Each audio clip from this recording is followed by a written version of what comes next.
ba? ngayon, very cool lang. Oo. Hindi kasi ako Kasi yung yun ano eh. Hindi ako lehitimong elitista eh. Yan.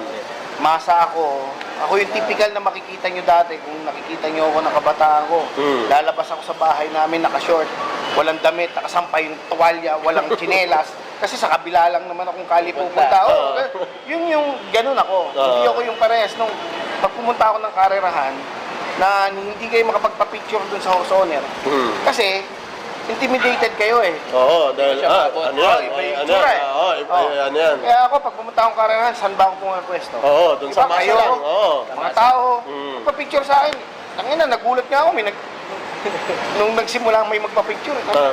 Ba't may nagpapapicture sa akin? Ibig ko sabihin, putang ina, kahit saan nyo ako makita, pwede naman ako makita eh. Pakalat-kalat lang ako eh.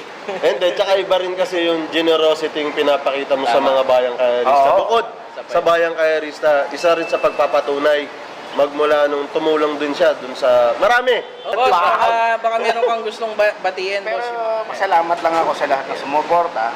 Salamat kay Lord, syempre. Sa pamilya ko na patuloy na sumusuporta. Sa inyo, mga bayang karerista. Sa trainer ko, kay Julius, kay Ai, sa mga sota ko, no? Sa mga hineting nakasama ko at naging kaibigan ko.